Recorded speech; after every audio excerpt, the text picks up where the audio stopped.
Every single year, millions of people travel to China to walk on this. They call it the eighth wonder of the world. They take their photos, they buy their I Climb the Great Wall t-shirts, and they go home.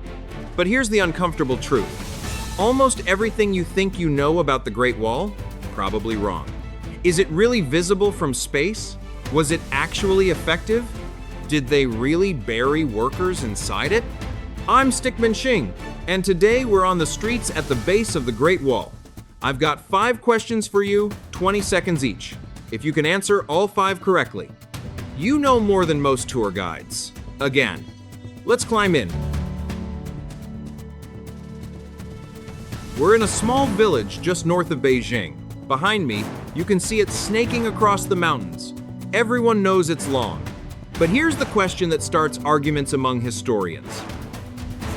Question 1. How long is the Great Wall of China? A. 6,300 kilometers. B. 21,000 kilometers. C. 34,000 kilometers. D. 8,850 kilometers. Think carefully. This number changed dramatically after a major survey in 2012. 20 seconds starts now.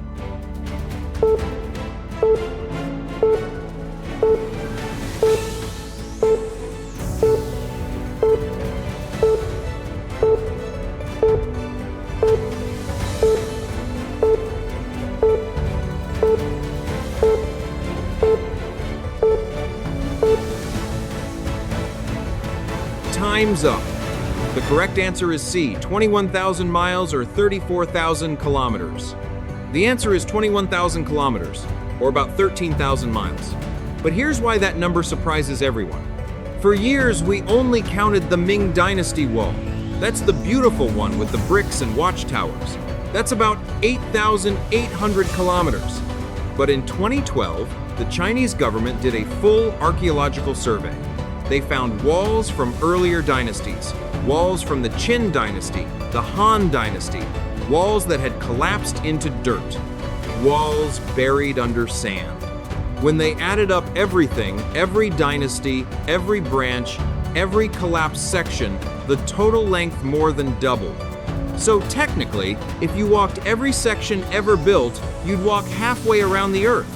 But most of it, you wouldn't even recognize it as a wall.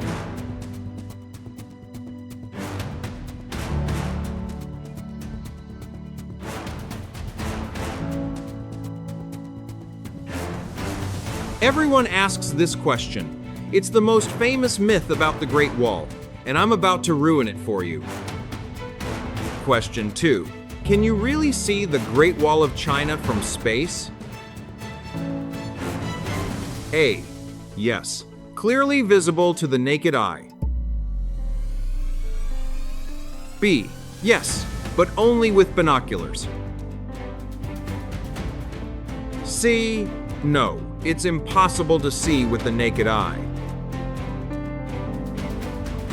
D. Only during full moon. Think about what from space actually means. Low Earth orbit?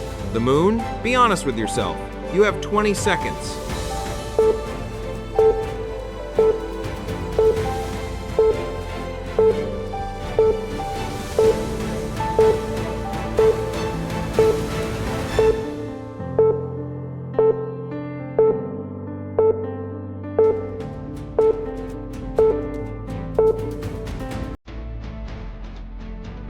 Time's up. The correct answer is C. No, it's impossible to see with the naked eye. I'm sorry to break this to you, but no, you cannot see the Great Wall from space with the naked eye. Multiple astronauts have confirmed this. Chinese astronaut Yang Liwei, the first Chinese person in space, said he couldn't see it. Here's the physics. The wall is wide, but it's made of materials that blend in with the mountains. It's the same color as the Earth around it. From 400 kilometers up, it just disappears. So, where did the myth come from? 1754. A British antiquary named William Stukeley said, quote, The wall is the only man-made structure visible from the moon. He just made it up, and it stuck for 250 years. You can see it from low orbit with a camera and zoom lens, but with your eyes, you'd need superhuman vision.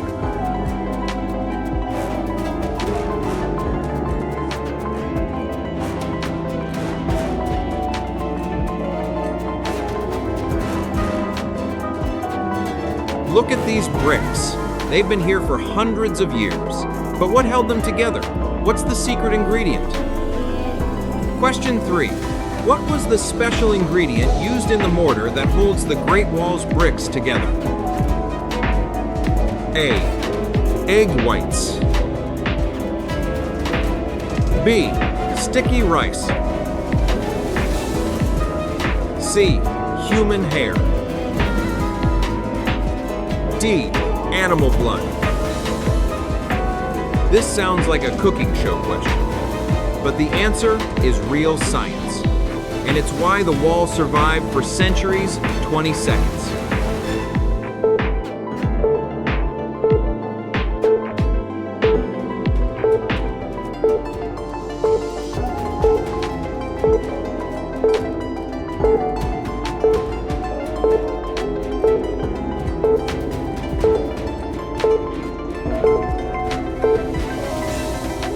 Time's up. The correct answer is B, sticky rice. Sticky rice. Yes, the same stuff you eat in restaurants. Builders would make a mortar by mixing sticky rice soup with slaked lime. The rice acted as a natural organic binder. When this mixture dried, it created a super strong water-resistant seal. Scientists have tested this mortar. It's stronger than modern cement in some ways. The amylopectin in the rice created a chemical reaction that made the mortar incredibly durable. This is why the Ming Dynasty sections are still standing. Not just good engineering, good cooking. So, next time you see the wall, remember, it's held together by the same thing in your takeout container.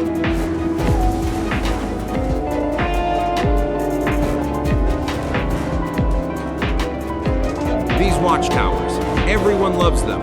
They're the iconic image of the wall. But what actually happened inside them? Here's a clue.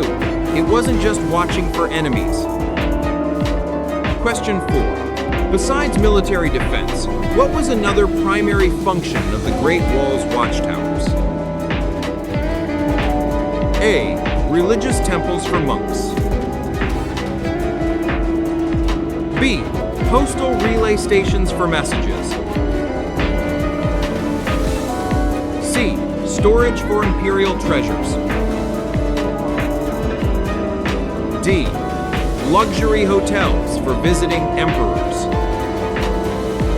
The wall was a system, a machine. Every part had multiple jobs. Think about communication. You have 20 seconds.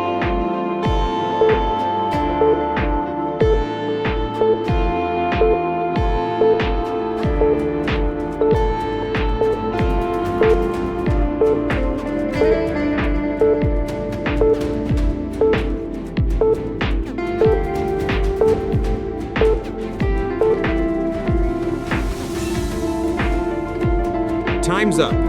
The correct answer is B, postal relay stations for messages. The watchtowers were the original internet. They were part of an ancient communication network. During the day, they used smoke. At night, they used fire. A message could travel 700 kilometers in just a few hours. That's faster than a horse. Each tower had a small garrison of soldiers. Their job wasn't just to fight. It was to watch, wait, and light the fire the moment they saw trouble. Different signals meant different things. 1 fire, small raid. 2 fires, moderate threat. 3 fires, the capital better wake up. So, when you look at a watchtower, don't just see a fortress, see a signal tower. A cell phone tower from 500 years ago.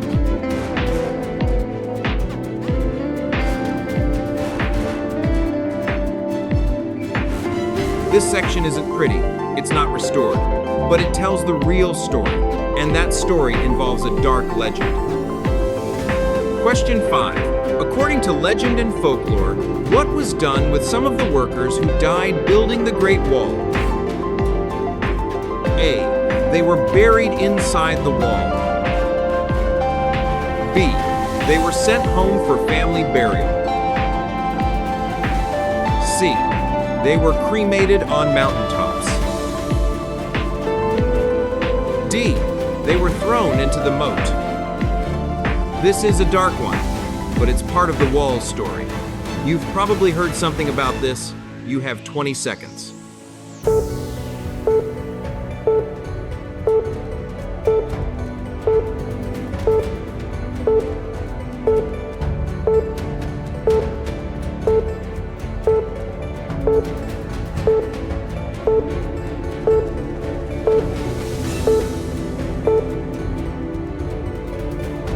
Time's up.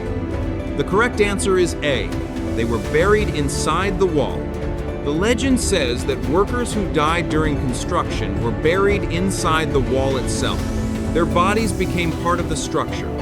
Folklore calls the wall the longest cemetery on Earth. There's even a famous legend about a woman named Meng Jiangnu who wept so hard when she learned her husband died building the wall that a section collapsed, revealing his bones. Now, historians will tell you, mass burials inside the wall were probably not common practice. Bodies decay, they attract animals, they weaken the structure.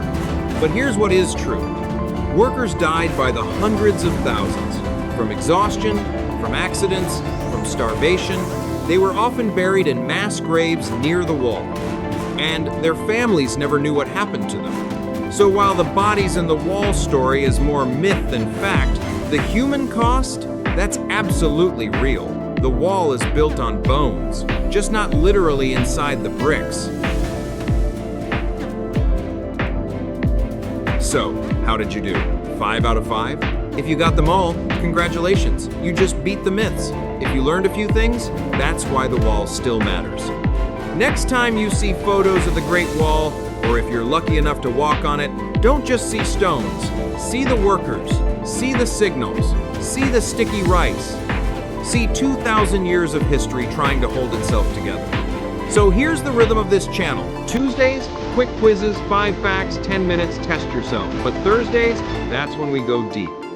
Every Thursday, I release a full documentary exploring China past, present, and future. Ancient history, modern life, future vision, all of it. One topic, one deep dive. Every single week.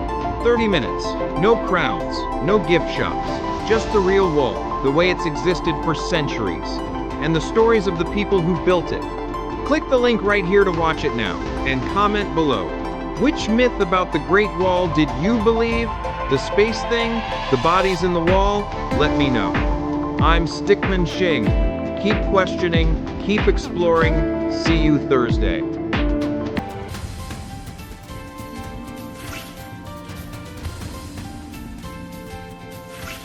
See you soon.